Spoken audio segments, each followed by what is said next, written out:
এরপর যে জায়গাটা গেলাম সেটা হচ্ছে সুতো আর কাপড়ের মিউজিয়াম। এটা বেসিক্যালি দেখানো হয়েছে বহু যুগ আগে কিভাবে সুতো তৈরি হতো, সুতো থেকে কাপড় তৈরি হতো, এবং তিব্বতে কিভাবে এটা তৈরি হতো এবং কিভাবে গেছিল তিব্বত থেকে এসছিল ভারতবর্ষে, সেটাকেই মূলত এখানে তুলে ধরা হয়েছে। এখানে বিভিন্ন ছবি, এছাড়াও বিভিন্ন যন্ত্রপাতি কিভাবে কি ব্যবহার করা হতো সেই সমস্ত যন্ত্রপাতিগুলোকে তুলে ধরা হয়েছে এবং রেখে দেওয়া হয়েছে সযত্নে।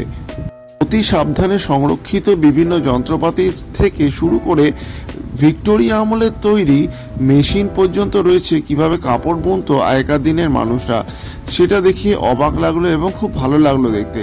এরপর এই মিউজিয়ামেরই লাগোয়া একটা জায়গা আছে, সেখানে কাপড় পাওয়া যায়, শাড়ি টাড়ি বিক্রি হয়, কিন্তু সেখানে শাড়ি এবং হাতে বোনা জিনিসপত্রের এত বেশি দাম যে আমাদের ধরাছোঁয়ার বাইরে, তাই কেনাকাটা না করে সরে পড়লাম সেখান থেকে। পরের গন্তব্যের দিকে চলতে থাকলাম আমরা। দেখা হচ্ছে পরের ভিডিওতে।